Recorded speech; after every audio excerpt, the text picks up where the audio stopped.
Shalom, hari ini kita akan renungkan kitab Mazmur pasal 109, teksnya ayat 21-31, dan sudah dibagi dua paragraf. Paragraf yang pertama ayat 21-25, Daud memohon kepada Tuhan akan berpindah oleh karena namanya, supaya ia melepaskan Daud dari situasi sengsara, sebab kasih setianya yang baik.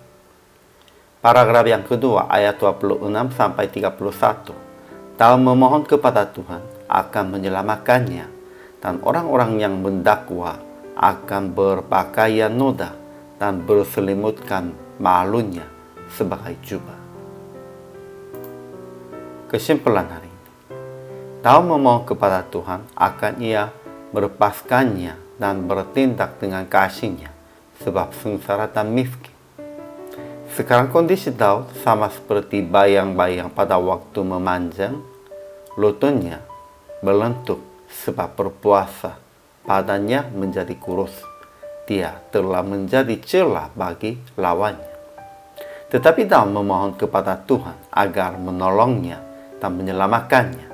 Dia memohon kepada Tuhan bahwa mereka, orang-orang yang mendakwa, mendapat malu, berpakaian noda, berselimutkan malunya sebagai jubah.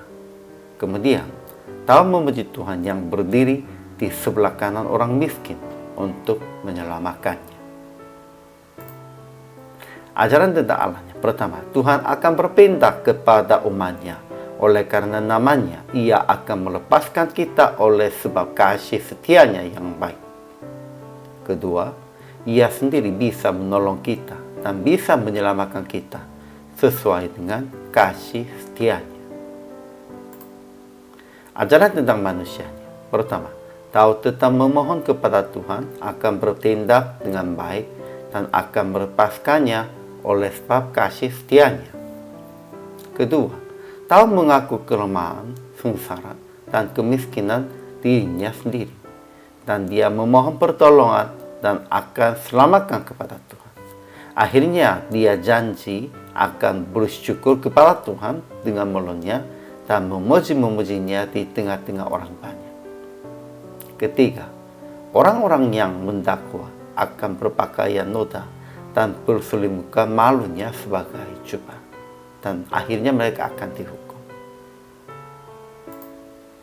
Jadi aplikasi hari ini. Pertama, tetap percaya pertolongan Tuhan dan menguatkan hati, sekalipun dalam kondisi seperti bayang-bayang pada waktu memanjang, seperti lutut melentuk sebab berpuasa, badan menjadi kurus, menjadi celah bagi lawan.